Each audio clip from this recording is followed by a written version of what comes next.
जय श्री कृष्ण। श्रीमद् भगवद गीता अध्याय 14 श्लोक 2। इदं ज्ञानमुपाश्रित्य मम साधर्म्यमागताः सर्गेऽपि नोपजायन्ते प्रलये न व्यथन्ति च। इस श्लोक में भगवान श्री कृष्ण अर्जुन से कहते हैं कि इस ज्ञान में स्थिर होकर मनुष्य मेरे जैसी दिव्य प्रकृति अर्थात स्वभाव को प्राप्त कर सकता है। इस प्रकार स्थित हो जाने पर वह न तो सृष्टि के समय उत्पन्न होता है और न प्रलय के समय विचलित होता है।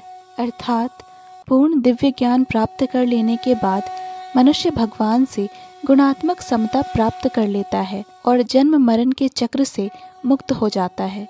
लेकिन जीवात्मा के रूप में उसका यह स्वरूप समाप्त नहीं होता।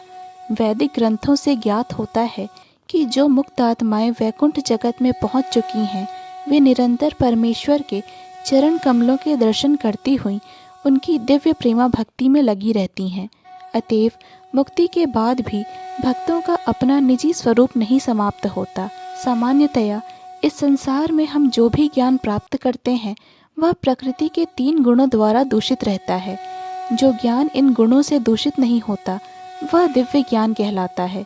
जब कोई व्यक्ति इस दिव्य ज्ञान को प्राप्त होता है तो वह परम पुरुष के समकक्ष पद पर पहुंच जाता है।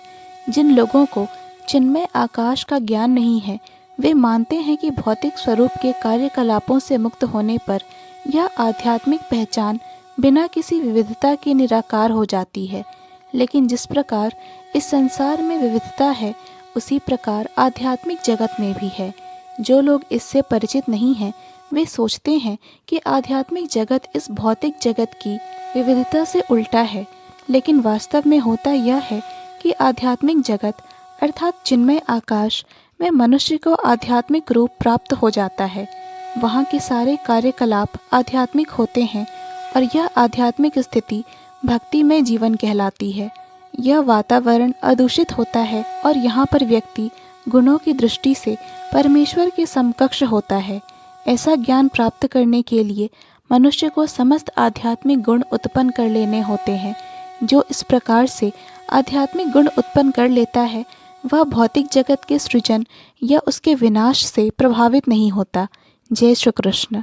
पूर्ण भगवत गीता के श्लोकों को सुनने और समझने के लिए कृपया इस चैनल को सब्सक्राइब करें। वीडियो पसंद आया हो तो लाइक और शेयर करें।